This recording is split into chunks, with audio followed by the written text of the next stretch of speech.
central tendency. So let's simplify central tendency today, because at first it might look complex, but once you see the pattern, it becomes surprisingly intuitive. Let's start with the problem. What happens? Most people trust averages blindly, and honestly, that sounds reasonable. So if I tell you the average salary in this company is 25 lakhs rupees, so what people will assume, wow, employees must be doing really well. But in real life, what happens? Sometimes only a few executives earn massive salaries, while most employees earn far less. And this is where statistics becomes fascinating. Why?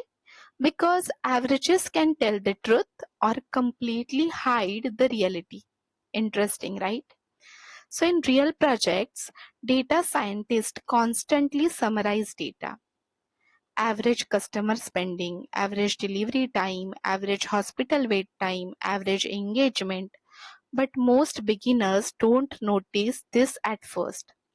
Different averages tell different stories, and choosing the wrong one can lead to terrible decisions. So let me simplify this. Imagine 10 friends have ordered pizza.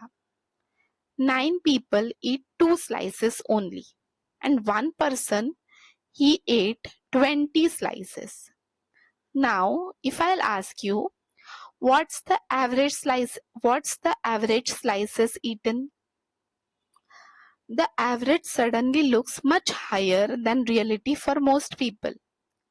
So that one extreme value, that one person's eating appetite changed the whole story. This is why we need mean, median and mode. So I'll just run this and I'll show you the salary example which we saw.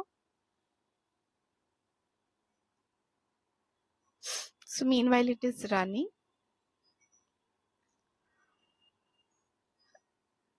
Statisticians love formulas, that's true. But not because only they love formulas, we have mean, median and mode. We have this because reality behaves very differently. Now I'll tell you about mean. So mean is what? It is a traditional average. Okay. Mean is traditional average. The mean is sum of all values divided by number of values. And it works beautifully when data is balanced. Example, student scores, manufacturing measurements. But in real businesses, this is where things get tricky because the mean is very sensitive to outliers. Okay, let's see this example. I have already told you about the salary example, right? So see, we have taken data for say 9 employees and one employee has extreme salary, others have less salary, but our mean came in this range, which is 15.3 lakhs because of this one person's extreme salary. So the mean listens to every value equally, even the crazy ones. Remember, okay? The mean listens to every value equally, even the crazy ones. Now, the second which we will understand is median. Median, we can call it as the reality checker. The median is the middle value. And this is incredibly important in real life. Why? Because it ignores extreme distortions. Example, if one billionaire walks into a cafe, the average wealth changes dramatically, but the median customer stays the same. That's why income reports, housing prices, salary analytics, all this they'll prefer median. We will also run this and we will see. So for the same data, when we have taken the median value, the salary has come as 6.0 lakhs. Okay, got it? Because mostly when Mostly all of them got in that range. Only one person has got the extreme value. Now what is mode? Mode is the most common reality. Understand? It is most common reality. So what does mode tell you? It tells you what occurs most frequently, and this is surprisingly useful. Example, if I am a shoemaking company and I want to manufacture shoes, I would like to know what is the most common shoe size, right? If I am a service company, I want to understand what is the most common complaint type of my customers. If I am a store, I want to understand what sells most in my particular stores, most common purchase category. So businesses, they will use mode constantly. Even if people don't realize it normally, they use mode. Okay. So let's see this. I have given you shoe size example. So for that,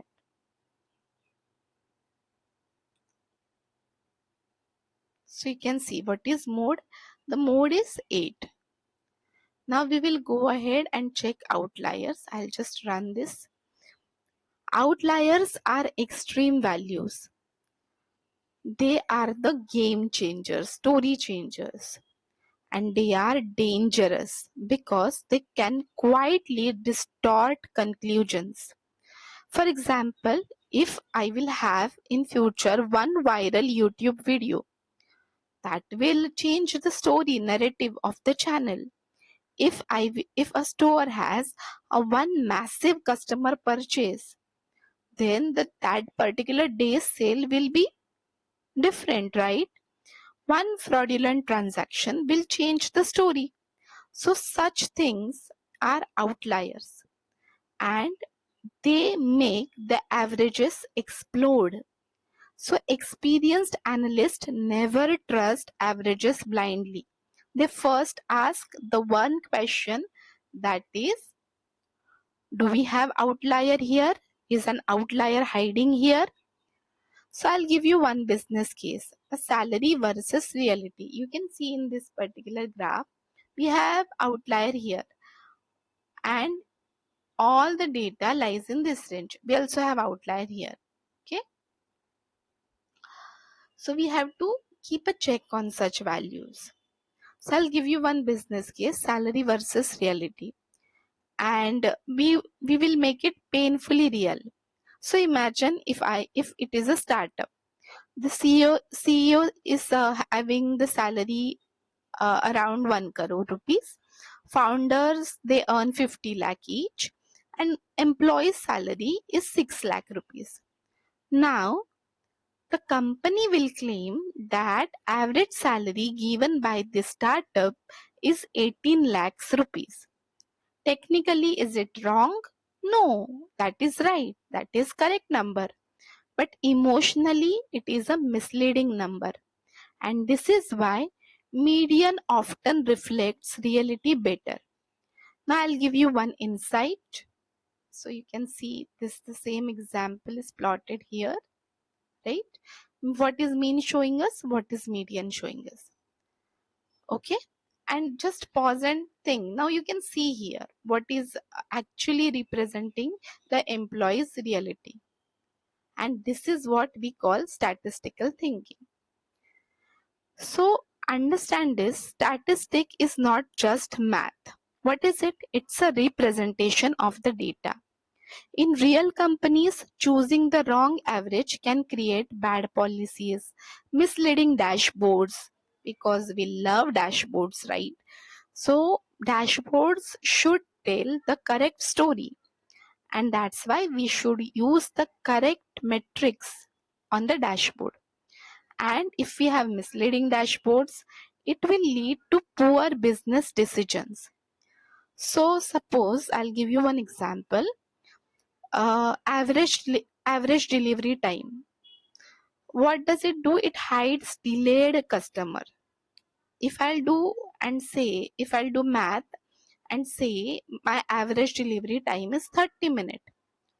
So I may have outliers somewhere in that data, but I'm hiding it when I'm saying my time by doing average, right?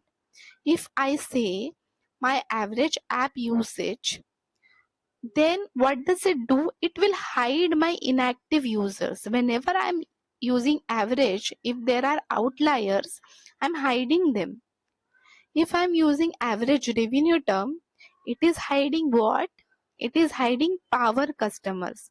And this is why, as a good analyst, please don't just calculate averages. They investigate. So as a good analyst, you should investigate behavior of the data.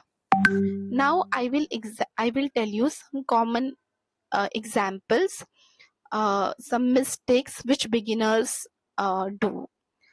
So what do? They use mean everywhere, they ignore outliers, and more important, they forget business context. And they think one metric tells us the full story. So honestly, real world data is rarely clean enough for these particular things. For using mean, for ignoring outliers, for thinking one metric, if I will apply to all the data, it is going to tell me the full story. No. So what is the key takeaway? If there is one thing which you have to remember from this video, then remember this one thing. Every average tells a different version of reality. Every average tells a different version of reality. And your job as a data scientist is to understand which story is being told and which story is being hidden. Understood? So please remember this. Thank you for listening to me, watching the video. We will meet soon.